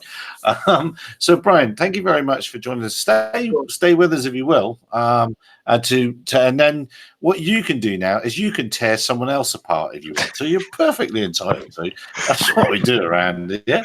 And Brucey there has been very still and very quiet for a long time. Oh, I know. Before we rip into Bruce, we got to rip into Nicola. Nicola, have you found the plane yet? Nope. No, he's not Not yet. See? Oh no, you haven't found it. No. And well, is the snow still on the mountain? Very little of it, although I'm not sure about the other side of the mountain where the plane is supposed to be, what that is about. But, we'll see when I get there. We'll see when you get there. Now, you've had a couple of videos out. For the 8th season of Game of Thrones. Absolutely, yeah. Will he or won't he find the thing? And it's Can we also do a petition? Can we also do a petition for him to change the outcome? Yeah, we're not happy with how it went. Not happy. Yeah, we want it found differently, please. All right.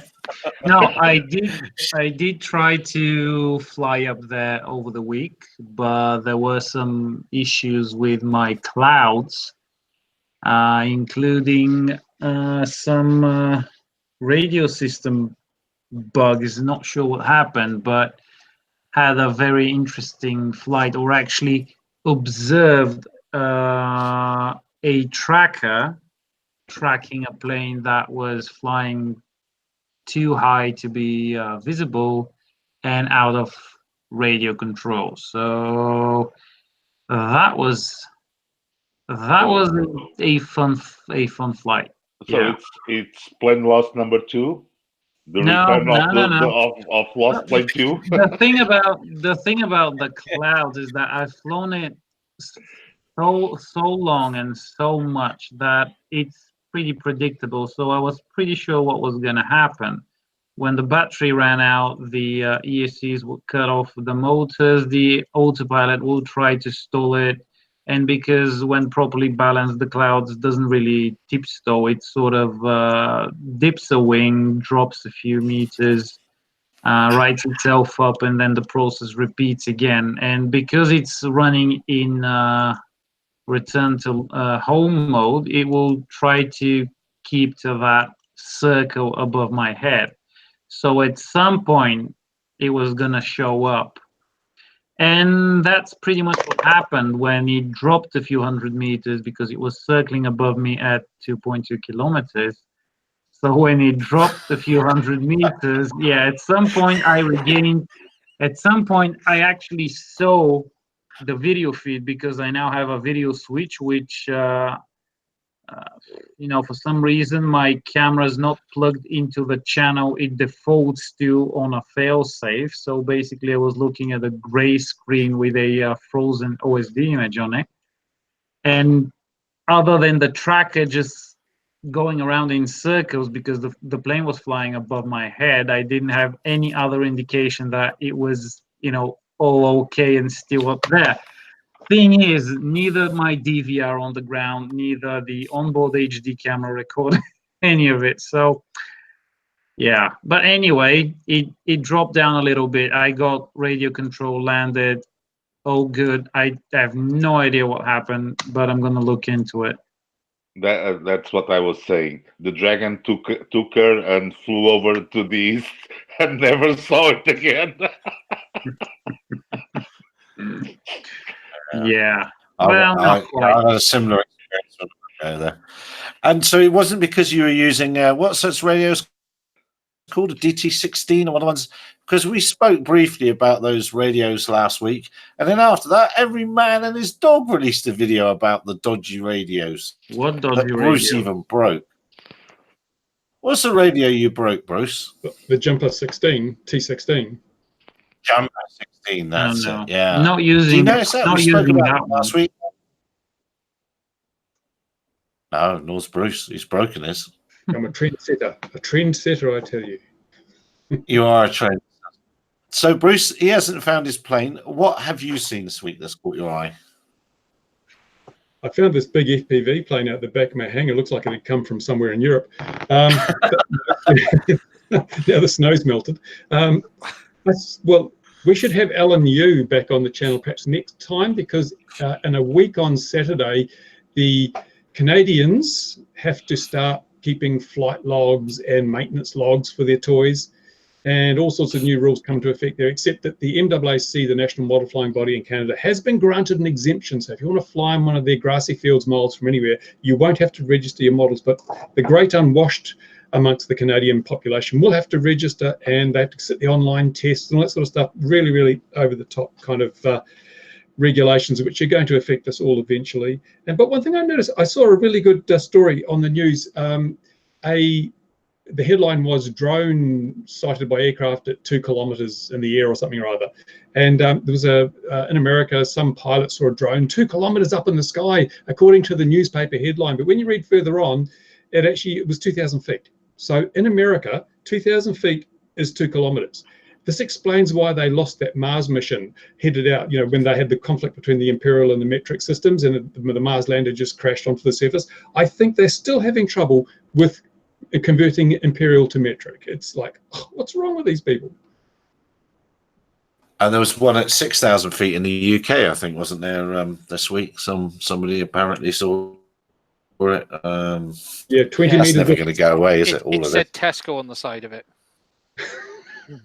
Yeah, another one of those. They saw a white cube-shaped thing apparently, and then about half a second later, it passed under the wing. So it was a drone. Clearly, that's the only possible explanation. It's such a pity that's not a UFO anymore. It's such a pity it's not a UFO anymore. That's a much better. I mean, come on, a white cube. That's probably a an great Nintendo system, surely. story. Yeah, it is a shame. We've actually the drone industry's ended the UFO industry now. Yes. No one ever talks about that. No one ever does the harm the drone industry has done to the good old UFO industry, from drunk people walking home late at night, seeing flashing lights in the sky. Now they know exactly what it is. Yes, but maybe it was one of those balloons from the program. Do you remember The Prisoner with Patrick McGoon? And it had those big white bouncy weather balloons floating on the beach. None of us are old enough. None of us are old enough. But I'm not a number. I'll tell you that. I'm not a number. Just an interesting statistic at the moment of all of the responses we've had on the feedback form. 100% of the aircraft that have been we've received feedback for are DJI aircraft. 100% are DJI aircraft. So basically, as long as a commercial airliner carries a DJI aeroscope on board, then we won't have any more mid-air collisions. Problem solved. What do you mean anymore? Hey, Where's the rocks? developing. Yeah, well, it's the mention of aviation safety and naught being the number. Well, then we're very safe. We've managed that number as an industry. And don't forget, the hashtag of the week is model aviation is not a crime. Yeah, I got to find what is model aviation called now. I've forgotten to look again. It's called something else now in America, which isn't a very nice thing. Interesting. The AMA, in America are about to launch a video about Neil Armstrong's involvement in the hobby, and that looks like it's going to be very good. I was going to include something very similar in the video I'm doing to promote the hobby, and I've done it in the past. Actually, I mentioned Neil Armstrong, got some pictures, but they got some extra stuff, so that'll be good. We need to reinstall the hobby in the hearts of the population because it's been ripped out by the media. But shouldn't that video have come out 5 years ago? Just saying. Well, no, because this is the 50th anniversary coming up of the man's first landing on the moon, so the timing is perfect. Okay, well, I didn't sort of tie it in with that. I thought they were tying it in with their desperate efforts to keep model aviation flying in America.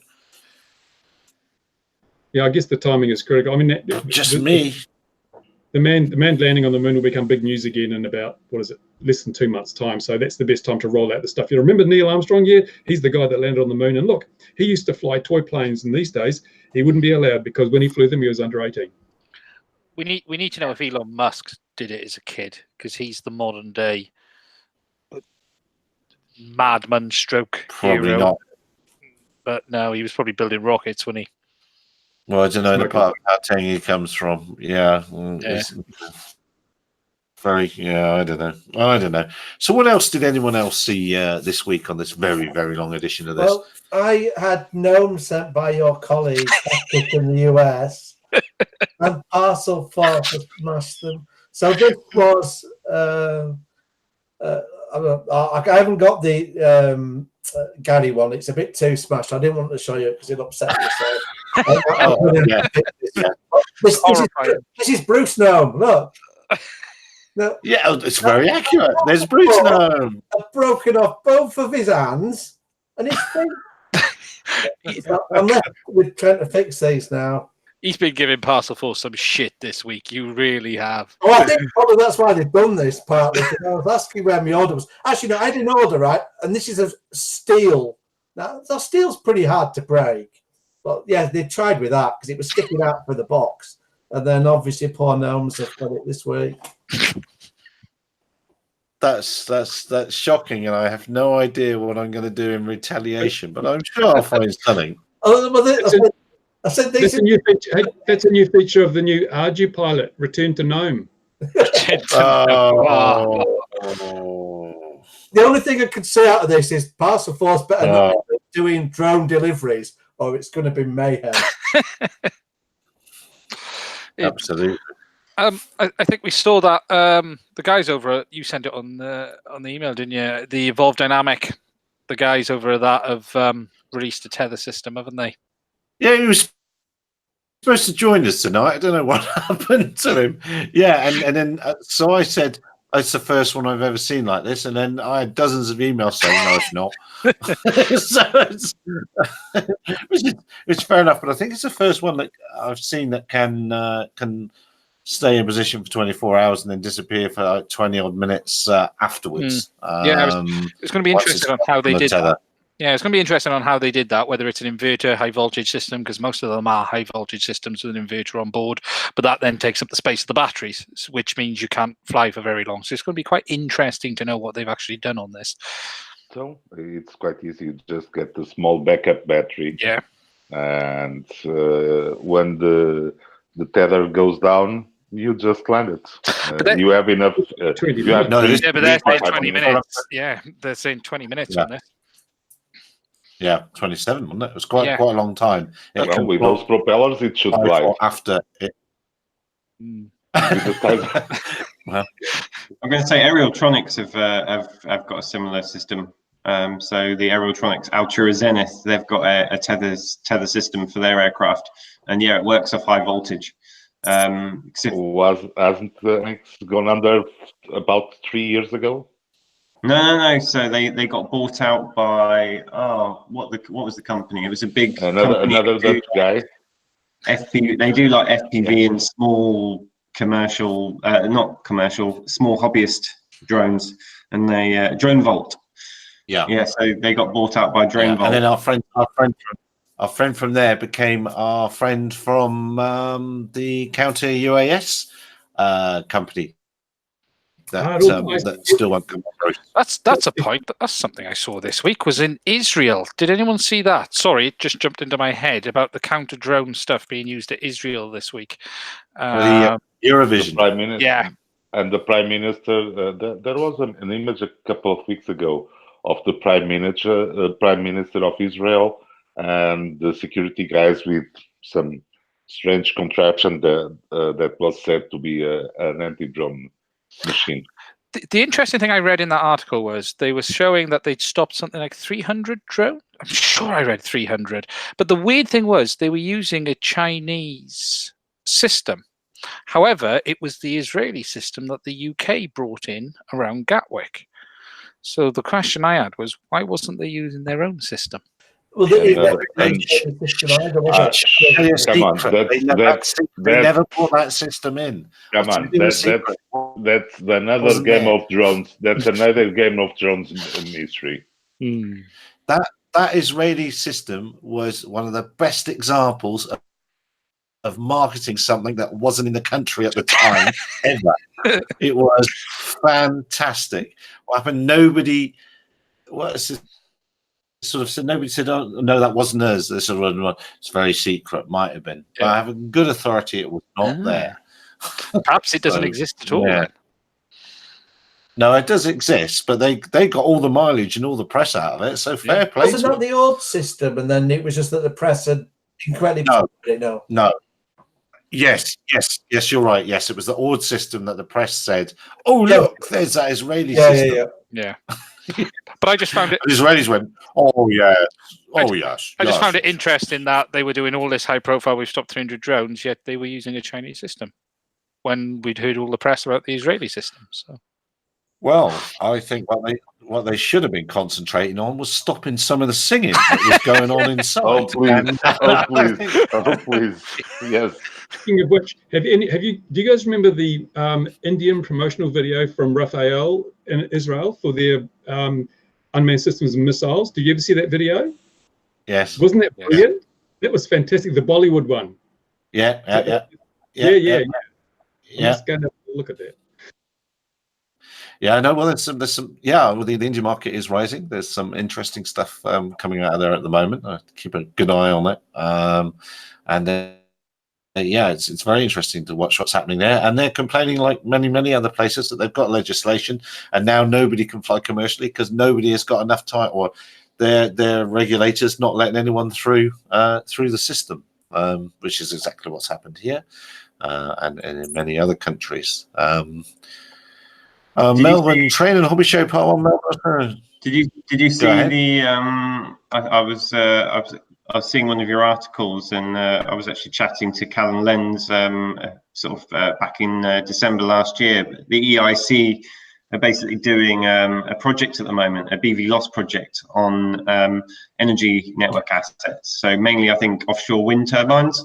But they're putting together a framework at the moment to basically create exemptions for what I think is essentially a drone in the box type scenario, where you've got drones offshore being operated beyond visual line of sight, with someone sat in an office basically clicking a button, and the drone then going up and inspecting the offshore wind farm assets. But I thought I think that's probably one of the first sort of really viable solutions for BVLOS in the UK.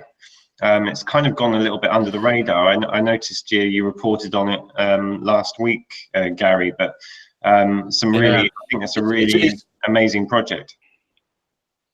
Is that really BV loss if it's a drone in a box somewhere? There's no As long as there's V at no, all. It's there's well, if there's no one near it, then yeah, clearly, like that, isn't that what you want? if Can I be if a a drone bit snarky? falls in the wood, no one's there. Can I be a bit snarky and call that a wet dream? Because No, I don't think it is. I don't think it is at all. I think that is the future, and I think they'll have the weather station on board, and they'll decide if it's a nice enough day, and they'll go off for themselves. I don't think there'll be anybody in the office eventually. yeah, But you won't. and Go on, drones instead of say what being you're part- gonna say. No. Yeah, I've seen some of those. The drone being inside the turbine at the top of the nacelle and taking over and flying by himself. One drone per turbine, because usually those wind parks are very far away. Then you need precision landing. Then you need real-time management of SCADA assets, so that you can monitor that data. The amount of data is not neglectable, so there are a few problems. So when I hear one of these wet dream announcements, I just smile a little. Well, all right. Well, let's park the practicality of the things. Cal and Len, go on then. Yeah, one other thing I noticed this week was 2 Typhoon jets came within 100 feet of a high-speed collision when they came into landed in RAF base. Where's their electronic conspicuity? Are they on the drone register? What's going on here? This sounds a lot more dangerous than a pilot sighting a shopping bag at 2,000 feet. Why aren't they dealing with the big problems? Because it's not a drone. Yes, and It's not a drone. It doesn't have the word and drone, they came up with so it doesn't reach the front page of the Daily Mail, unfortunately. So it's not as much. On the Daily Mail now, but the people are saying, "Oh, that's terrible." Just the story of the drone being 20 feet from the wing of the airplane. We had comments. I went through them. A woman saying, "I hate it when drones hover 10 feet over my head while I'm doing the gardening." And I thought, "Get an 11-foot pole, woman." You know. Vilification continues. Was it this week that jet fell through a warehouse with the pilot Yes. jumped out? Yeah. yeah, and really hardly any damage, really, considering, you know, I knew it. that was Yeah, amazing. it's just like there's now a jet in the middle of our warehouse from nowhere. Well, bits of it. But it didn't go on fire, jet. did it? No. Yeah. Who ordered the jet? Who ordered? No, the here are all the bits. Yeah, absolutely. I'll just drop back to Cal and Lens quickly. I think they are an underestimated. Underestimated, that's the wrong word, but they don't do very well on their PR, and they've done an awful lot of work in the BV loss space and all sorts of other very interesting things, and they don't shout enough about it. So anyway, and that's Adrian Eves' fault. So there, Adrian. It's it's a great company. I think Adrian would be the first to admit that anyway. I think Cal and Lens are kind of one of them quiet. They kind of go along very quietly, but behind the scenes they're doing some very, very cool stuff. They've been, they're developing their own autopilot, which is following DO178C. So they're building it to typical sort of, not, I wouldn't say manned aviation standards, but not far off. And they've got a very long-term game plan, I think, there. And I think from the BV loss perspective, they're probably, if there's anyone going to start sort of putting this kind of technology out there, I think Cal and Lens is certainly one of the few companies in the UK who are going to be there first. Yeah, and when the primary reason I say that is the people that shout about it but don't really do it are shouting again at the moment, I notice, which causes me to chuckle, and claiming firsts. And anything that starts with the first, of course, is generally not in our industry. If the word first is there, probably not. Which company is that, Gary? The company I'm not going to name begins with S. Yeah, no, yeah, it's and that crowd that David works for as well. They're also very good. Even without the headphones, look very short on YouTube. I'm just reading Bruce's comments in the side that was here. He always looks short. He looks about that big to me from here. He is. He's only Anyway, so it's only little. And when does your gardening series start, Ian? That Ian the gardener. You shut up now. Yeah. Come on. I mean, you can't do much more to that garden. You really can't. Oh well, I'll manage to do something else. The main thing is just getting lots of bamboo in at the moment. Put lots of height there, so that I don't have to see the neighbouring houses. I would just see a tropical utopia in front of me. But you've got a drone for doing that, though, haven't you? For doing what? Seeing the neighbours. I don't want to see neighbours. I don't want them to see me either. Oh, move on. I'm antisocial. I don't understand the appeal of neighbours. I would like to have a house with the fields all around, all with a gate, electronic gate, intercom, and the only person that comes in is there's a postman bringing me parcels, preferably ones that aren't damaged. Task force, yeah, whatever it was, yeah. Then you can let me in through your electric gate, shut the gate, and give him a kick. No, anyway, moving on swiftly. All right, gentlemen, look, we've nearly gone to 2 hours for no good reason at all. I'm going to say that. Go twice. Is there any? Go on then. Go ahead. Yeah. So today I've been at the Geo Business event in London, which was quite interesting. Maybe just to give you a quick 30-second review of that, but certainly I reckon about 50% of the companies there. Geo Business, for it, if any of you aren't aware, is a surveying and geomatics conference in London, and it's probably the biggest one in the UK.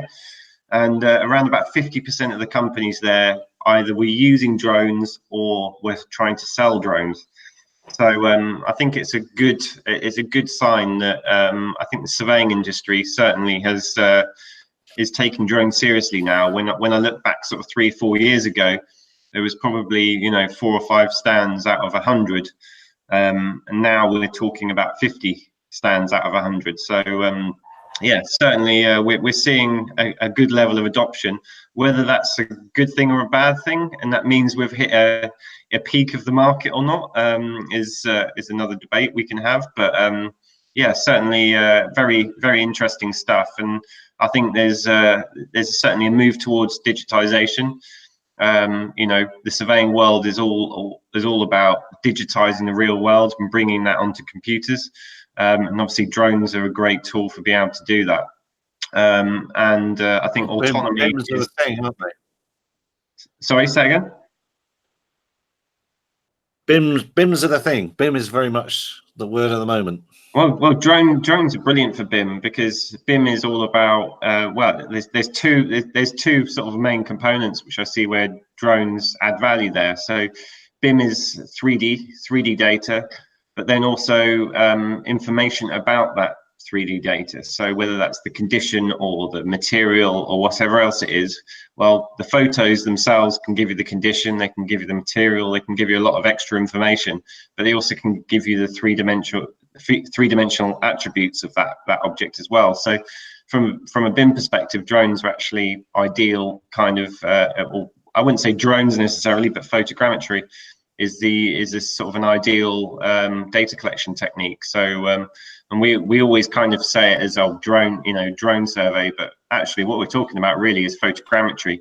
Photogrammetry is the real novelty here. This is the thing that's really pushing the industry to that next level.